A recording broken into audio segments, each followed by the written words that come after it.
welcome to Mr. Randy's Wine and Spirits. I am Mr. Randy, and we're here today for another Final Pour episode. If you're new to the channel, hello, welcome, come on in. All my returning viewers, you know how we do. We're about there, aren't we? You know what I'm talking about. Some of you know what I'm talking about. So today is the Final Pour episode of this Johnnie Walker High Rye. For all of you new people, we're going to do the rundown in 3, 2, 1. So Mr. Randy does a 3-part series in his review process where he reviews wine, whiskey, libations of sorts, and also brews. Don't forget, I do brews now. Part 1, all the way 2 steps back. Part 1, off the rip, get the bottle home, pour it in the glass, hopefully without the topper on it. Have my first impressions and share it with you. Part 2 is going to be halfway down the bottle-ish, because you know how we do, ish. And I go on the internet, the wild, wild west of all the information. Clearly, it is what it is, I guess. I get as much or as little information as possible, bring it back to you, no longer guaranteeing you 10 minutes or less. You remember Domino's? Yeah. What was it? I think first it was 10, then it was 30, and then they just was like, nah, we can't do this anymore. Anywho, I bring it all back, we talk about it, and we move on. Moving on to part 3, Final Pour, where we're at today. Let's go ahead and get that underway. Well, I'm glad we don't need that anymore. Oh man, I knew that was a little more. I knew that was a little more than I was gonna. Okay, I'm gonna do the whole process. I'm not gonna drink all this right away. I'll save whatever's left for the rest of the evening. But on the nose, it is very smooth. It is smoothed out. There's nothing high punching, nothing that's, you know, it's trying to stand out any more than anything else. Oh, and have you noticed? The new glasses came. I'm so happy the new glasses came. It took a couple of weeks, I guess, backlogged from the holidays and whatnot. On the nose, it's very soft, very mellow, very nice, very like warming, like, hey, greetings, come on in. Sit right down here next to me. Let's go ahead and get on the palate. Yeah, we'll get on the palate and we'll get that first one out of the way.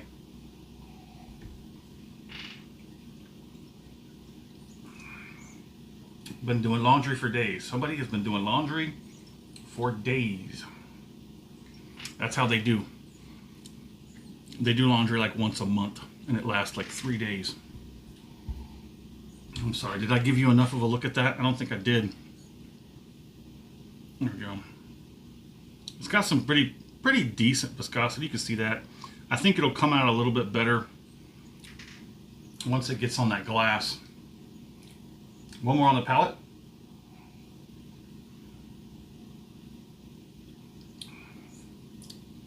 Man, I gotta tell you, off the rip, the first couple of pours out of this were a little bit too much. This would be a perfect candidate for that experiment that I've been planning on doing and have not done yet. The one where I take a fresh bottle, I crack it open, I pour it in half, and I have 2 bottles, each of them only half filled. And then I recap them, recork them, whatnot, put them back on the shelf, let it sit for 1 to 2 weeks, and see if that really makes any kind of a difference. If I could have an entire bottle be exactly the same, not just better on the second half, but better through the 2 second halves. You know what I'm saying? 2 second halves. Better than a bad first half and then a good second half. So I'm still thinking about what bottle I want to choose, but I'm still stuck on this thing where I get a new bottle. Every time I go to the store, I get a new bottle.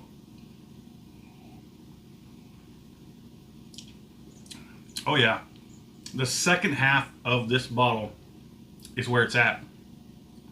Actually, past the second half is really where it's at, and I think it just needs to open up. This is one of those bottles I do feel really needs to open up. If I ever come back to this, which I don't think I will, at least not anytime soon, I have better candidates for that experiment.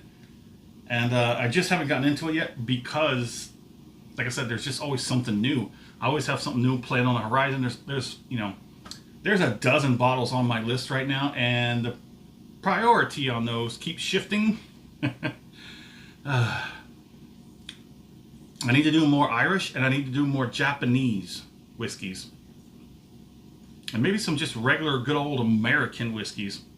I need to look into that as well. I don't even remember the last regular American whiskey I did. Okay, so now you can see a little bit better viscosity is coming out of this. Look at that. That's nice.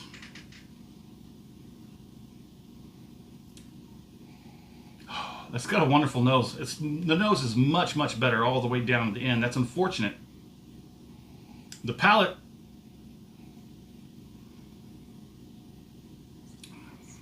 that's much more inviting, much more warming. You know, come on in, comforting. That is much better on past the second half. This is a very high candidate for that experiment. I don't remember exactly what the price point was on this, but I wonder, did I get this on sale? I think I did. I think this was one that was on sale and I got it out the door for less than 20. You know what? I just might move this up the list for that experiment. Since it's on sale right now, if it's still on sale for $5 or $20 or less than $20 out the door, I'll go ahead and get that done. I could probably have this review done before I leave. I could probably have, yeah. I'd have to move on it real quick, but I'll make that decision as I finish the rest of this. But I'm gonna get a finish on it first before we close this one out.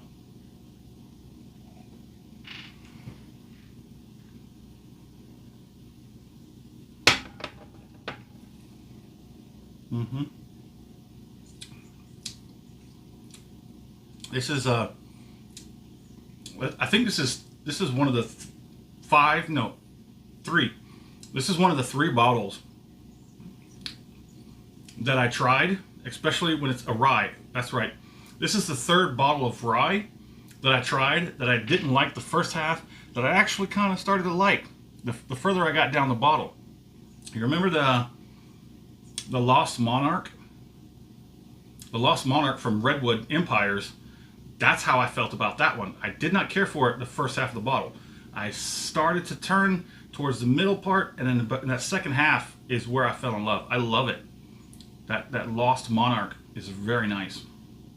I don't think it's a straight rye. I think it's a high rye, or it's a burr rye, so to speak. I think it's a mix. It's a high rye. I think it's a high rye. I've been thinking about that bottle for a while now. But there it is. Let me know what you think in the comments. Have you tried the high rye from Johnnie Walker? If you have, let me know what you think. And as always, thanks for stopping by here at Mr. Randy's Wine and Spirits. Have a good one.